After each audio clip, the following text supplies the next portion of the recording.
दोस्तों, नशा जो है जीवन में अगर किसी के आ जाता है तो कई सारे घर बर्बाद हो जाते हैं। नशे की लत इतनी होती है, चाहे वो नशा इश्क का हो या दारू का हो, स्मैक का हो, शराब का हो, किसी भी चीज़ का नशा हो, वो आपके जीवन में उथल पुथल ज़रूर करता है।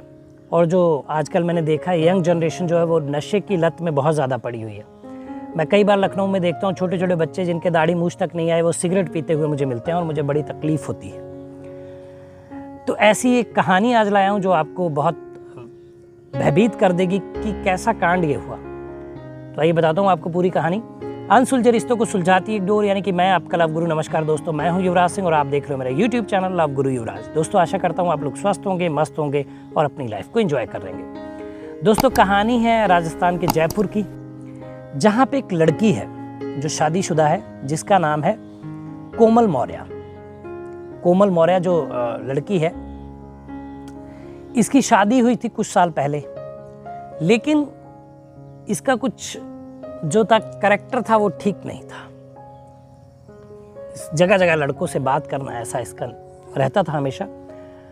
तो इसकी शादी जो चली नहीं, इनका तलाक हो गया। फिर ये कहीं गांव में थी तो वहाँ से ये जयपुर शिफ्ट हो गई। यहाँ पे एक ब्यूटी पार्लर में काम करने लगी। अब ज़्यादा लड़कों से मिलना इधर उधर, तो इनको जो है स्मैक की लत लग गई। स्मैक एक नशीला पदार्थ है, आप लोग जानते होंगे, जिसको लड़के लड़कियाँ सब बहुत लोग कंज्यूम करते हैं। हालांकि मैं कहता हूँ कि नशे से दूरी बनानी चाहिए। तो उसकी लत लग गई। इसके चलते जो है ब्यूटी पार्लर से भी इनको निकाल दिया गया। जब ब्यूटी पार्लर से निकाल दिया गया तो इनके पास काम नहीं बचा। अब कोई जॉब नहीं थी, रहने का ठिकाना नहीं था, खाने के लिए पैसे नहीं थे। कुछ टाइम बाद जब अब स्मैक की लत थी तो स्मैक लेने ये जाती थी। वहाँ इनकी मुलाकात हुई अरुण से, अरुण उर्फ काकू से। वो सप्लायर था और वो खुद भी लेता था स्मैक। उससे मुलाकात हुई तो इनकी स्मैक लेते लेते दोस्ती हो गई। दोस्ती हुई तो प्यार हुआ। प्यार हुए तो जानते हैं, प्यार होने के बाद फिजिकल होना तो जैसे आम बात है। फिजिकल हुए तो घनिष्ठता और बढ़ गई कि ठीक है, सारी चीज़ें ठीक हैं, अब अच्छा है। अब दोनों काम तो कोई करते नहीं थे, स्मैक बेचना और खरीदना ये सब काम था इनका। तो जो है इन्होंने एक तरकीब निकाली। ये जो है चैन स्नैचिंग करने लगे सुबह अर्ली मॉर्निंग। जो बुजुर्ग महिला और पुरुष जो मॉर्निंग वॉक के लिए जाते हैं, अरुण जो है बाइक चलाता और ये कोमल उसके पीछे बैठती और चैन स्नैचिंग करती। यही इनका काम था। 6 महीने से ये कर रहे थे, अच्छा जीवन यापन करते थे। मिस पैसा इनके पास आता था, फुटपाथ या शमशान में स्मैक पीते थे और वहीं सो जाते थे। इनको शमशान से डर भी नहीं लगता था, हम लोग जबकि जाना पसंद नहीं करेंगे आम आदमी। ये इनका सिलसिला चलता गया। एक दिन जो है मानसरोवर एरिया पड़ता है, वहाँ पे एक महिला की इन्होंने चेन स्नैचिंग की। जब चेन छीनी तो महिला ने, जाहिर सी बात है, पुलिस को कंप्लेंट की। पुलिस कंप्लेंट की गई तो पता चला, वहाँ का सीसीटीवी खंगाला गया तो पता चला एक बाइक है जिसमें एक लड़का और लड़की चेन स्नैचिंग करते हैं। इसके बिना पर पुलिस ने इनको ढूंढा। भाई सीसीटीवी में काफ़ी चीज़ें क्लियर हो गई थी।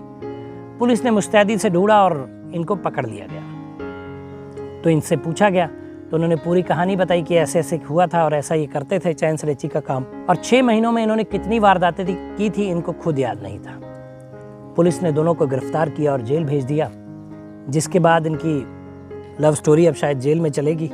अब ये अलग अलग रहेंगे तो चल भी नहीं पाएगी, क्योंकि महिला को अलग बंद किया जाता है, पुरुष को अलग बंद किया जाता है। तो ये इनकी कहानी थी।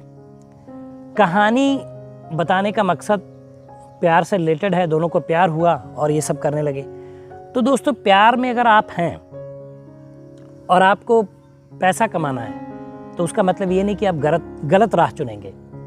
आपको अच्छे तरीक़ों से काम करना है। आपको जॉब करिए, मेहनत करिए, कहीं पे पैसे कमाइए, अपनी गर्लफ्रेंड का ख्याल रखिए, आप अपने बॉयफ्रेंड का ख्याल रखिए। कोई गुनाह नहीं है, कोई गलत बात नहीं है। लेकिन प्यार में पड़ने के बाद आप ऐसे चैन स्नैचिंग और गलत काम करेंगे तो उसका नतीजा एक दिन गलत ही होगा। आपको जेल जाना पड़ेगा और आपकी सारी उम्र जेल में बीतेगी और ज़िंदगी बर्बाद हो जाएगी। तो उसका कोई मतलब नहीं है। तो जो यंग जनरेशन मेरी दोस्त है यहाँ पे, लड़के या लड़कियाँ जो नशे की लत में पड़े हुए हैं, सिगरेट और ये सारी चीज़ों में, क्योंकि सिगरेट से ही आगे धीरे धीरे स्मैक और ये सारी चीज़ों की शुरुआत होती है, तो वो अपनी आदतों पे अंकुश लगाएं, क्योंकि कल को उनका जीवन भी बर्बाद होगा। तो भाई, सिगरेट से कैंसर होता है, ये सारी चीज़ें भी होंगी। और अगर कैंसर से बच भी जाते हैं और आप इन सारे गलत आदतों में लिप्त पाए गए तो आपका जीवन भी बर्बाद हो सकता है। तो इसलिए से नो टू नशा, नशे को ना बोलिए। Say no to tobacco, no to cigarette, no to liquor, सारी चीज़ों को ना बोलिए और अच्छा जीवन जीजिए और आगे अच्छे से काम करिए, अपने जीवन में आगे बढ़िए। तो दोस्तों एक कहानी थी जयपुर की जो मैंने आपको बताई। और दोस्तों अगर आपको लगता है कि आपकी शायद ऐसी लत पड़ रही है और अगर ऐसा हुआ, कोई मुझे कांटेक्ट करता है इसके बारे में, वो छुड़ाना चाहता है, तो मैं उसकी पूरी हेल्प करूंगा। इसके लिए चाहे मुझे उनसे मिलना भी पड़े, क्योंकि अगर मेरे मिलने से, थोड़ा टाइम देने से उनकी गलत आदत छूट सकती है और ज़िंदगी के अच्छे रास्ते पे वो चल सकते हैं, तो मुझे कोई गुरेज नहीं है मिलने से। मैं अपना टाइम निकालूंगा अपने शेड्यूल से और उनसे मिलूंगा। और अगर आपको परेशानी है कोई, तो नीचे व्हाट्सएप नंबर फ्लैश हो रहा है, उस पर आप मुझे अपनी प्रॉब्लम भेज दीजिए। मैं आपका नाम पता गुप्त रखते हुए वीडियो के माध्यम से आपको मोटिवेट करने की कोशिश करूंगा। तो दोस्तों ये था वीडियो। बताइएगा वीडियो कैसा लगा, कमेंट करिए, शेयर करिए, चैनल को सब्सक्राइब करिए। मिलेंगे अगली वीडियो में, तब तक मुस्कुराते रहिए, खुश रहिए, क्योंकि जीवन बहुत छोटा है। धन्यवाद।